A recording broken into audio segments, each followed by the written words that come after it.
Assalamualaikum warahmatullahi wabarakatuh. Bismillahirrahmanirrahim. Kita awali kegiatan ini dalam proses pembelajaran mengenai bab dakwah Rasulullah SAW pada periode Mekah. Yang pertama adalah kita akan perkenalkan, nama saya Agus Rukmana, guru pendidikan agama Islam di SMA Negeri Tanjung Kota Sumedang. Yang pertama adalah kita akan melihat tujuan pembelajaran. Tujuan pembelajaran yang pertama meyakini kebenaran dakwah Nabi Muhammad SAW di Mekah. Dan yang kedua bersikap tangguh dan rela berkorban menegakkan kebenaran sebagai ibroh dari sejarah strategi dakwah Nabi Muhammad SAW. Dan yang ketiga menganalisis substansi, strategi dan penyebab keberhasilan dakwah Nabi Muhammad SAW di Mekah. Dan yang keempat menyajikan keterkaitan antara substansi dan strategi dengan keberhasilan dakwah Nabi Muhammad SAW di Mekah. Yang pertama adalah bagaimana kita meyakini dakwah Rasulullah SAW, peranan Rasulullah SAW sebagai utusan Allah. Itu akan terlihat pada satu, sebagai penyempurna akhlak. Yang kedua, rahmat bagi semesta alam. Rahmat bagi semesta alam ini tertuang dalam Quran surat As-Saba ayat 28. A'udzubillahi minasyaitonirrajim. Wa ma arsalnaka illa kafatan linnasi basyiraw wa nadhiraw walakinna aktsaran nasi la ya'lamun. Yang artinya, dan kami tidak mengutus engkau Muhammad melainkan kepada semua umat manusia sebagai pemberita gembira dan sebagai pemberita peringatan. Tetapi kebanyakan manusia tidak mengetahui. Yang kedua, dalam hadis yang diriwayatkan oleh Al-Baihaqi, innama bu'istu liutammima makarimal akhlak, sesungguhnya aku diutus hanya untuk menyempurnakan akhlak yang mulia. Setelah kita meyakini dakwah Rasulullah SAW, yang dimana yang pertama adalah sebagai rahmatan bagi semesta alam, dan yang kedua adalah utusan Allah yang dijadikan sebagai penyempurna akhlak manusia setelah Rasul-Rasul sebelumnya menyampaikan kepada umat-umatnya. Yang berikutnya adalah meneladani sikap dakwah Rasulullah SAW. Rasulullah SAW merupakan manusia yang memiliki akhlak terpuji yang hendaknya oleh umat Islam diteladani. Sikap tangguh dan pantang menyerah senantiasa tumbuh di dalam diri seseorang dengan pembelajaran, pembiasaan, dan latihan. Adapun beberapa sikap Rasulullah SAW yang tangguh dan pantang menyerah dalam berdakwah, yaitu yang pertama, sikap tangguh dan menyerah. Rasulullah senantiasa dalam melakukan kebaikan mempunyai sikap tangguh dan pantang menyerah. Seperti berdakwah menghadapi kafir Quraisy, tidak segan-segan beliau mengetahui tentang siksaan, bahkan kaum Quraisy melakukan pembunuhan kepada pengikutnya. Rasulullah SAW mencari cara untuk mempertahankan dan meneruskan dakwah Islam, diantaranya hijrah ke Habsyi sebanyak 2 kali. Kemudian yang kedua, hijrah ke Madinah, yang diantaranya adalah munculnya golongan Ansor dan golongan Muhajirin.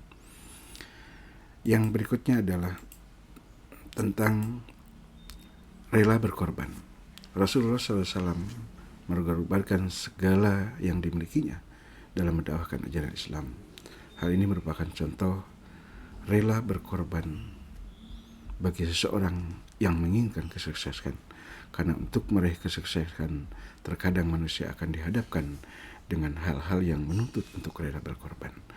Para sahabat pun melakukan hal ini pada saat hijrah ke Madinah, tatkala harus meninggalkan seluruh harta miliknya dalam upaya mencari kebahagiaan dunia dan akhirat. Selanjutnya kita analisa bagaimana substansi dakwah periode Mekah. Yang pertama adalah tauhid, mengesahkan Allah. Yang kedua, kemuliaan akhlak. Yang ketiga, menekankan adanya kehidupan setelah mati. Yang keempat adalah mengajarkan ibadah mahdoh yang langsung kepada Allah Subhanahu wa Ta'ala. Yang kelima, mengajarkan ibadah mahdoh yang langsung kepada Allah Subhanahu wa Ta'ala. Selanjutnya adalah Al-Quran surat Al-Hujurat ayat 13. Bismillahirrahmanirrahim. Ya khannas inna khalaqnakum min dzakari wa unsa wa ja'alnakum syu'uban wa qabaila lita'arafu inna akramakum indallahi atqakum innallaha alimun khabir.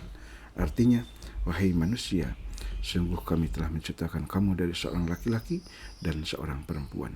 Kemudian kami jadikan kamu berbangsa-bangsa dan bersuku-suku agar kamu saling mengenal.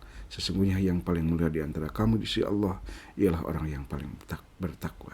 Sungguh Allah Maha Mengetahui, Maha Teliti. Selanjutnya kita akan bahas mengenai analisa strategi dakwah penduduk Mekah. Yang pernah setelah Rasulullah SAW mendapatkan wahyu yang pertama di Gua Hira, maka disampaikan secara sembunyi-sembunyi. Yang kedua, ketika Rasulullah SAW menyampaikan kepada umatnya, disampaikan secara terang-terangan.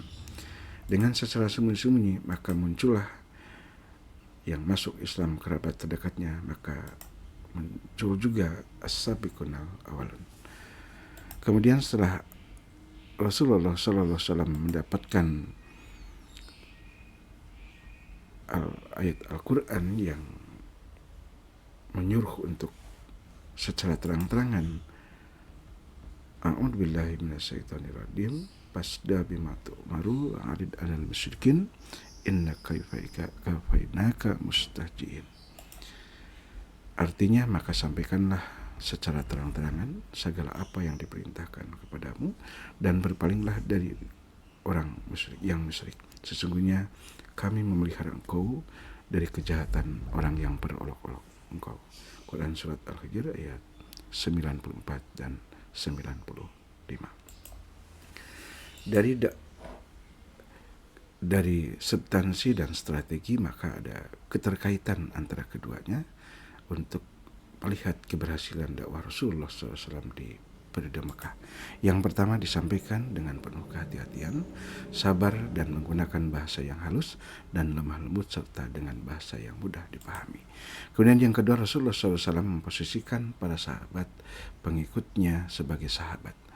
Cara seperti ini menimbulkan rasa simpati yang luar biasa, karena di dalam Islam benar-benar diterapkan kesetaraan. Yang ketiga adalah Rasulullah SAW selalu bersama para sahabat-sahabatnya, baik dalam keadaan suka maupun duka. Dengan begitu terjalin persatuan dan kesatuan dan solidaritas umat Islam yang kuat. Yang ketiga, Rasulullah dan para sahabat sangat tabah dan teguh dalam berdakwah, meskipun menghadapi cercaan, siksaan yang luar biasa dari kafir Quraisy. Yang berikutnya, dalam mendukung dakwah Rasulullah SAW, para sahabat mengorbankan tenaga, harta, jiwa, dan raga dengan sepenuh hati. Barangkali demikian yang bisa disampaikan. Terima kasih atas perhatian. Semoga bermanfaat. Wassalamualaikum warahmatullahi wabarakatuh.